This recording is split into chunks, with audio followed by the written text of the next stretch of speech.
Takut na kucing.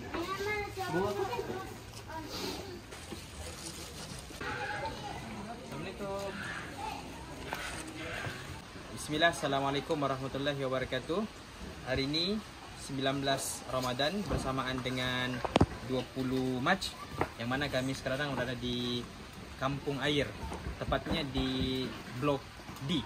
Lokasi agihan tadi kita telah berada di Blok D, yang kita telah berikan juada berbuka kepada para asnaf.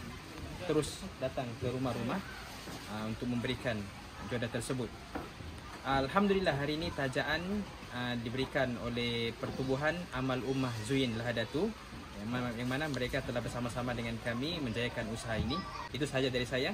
Assalamualaikum warahmatullahi wabarakatuh.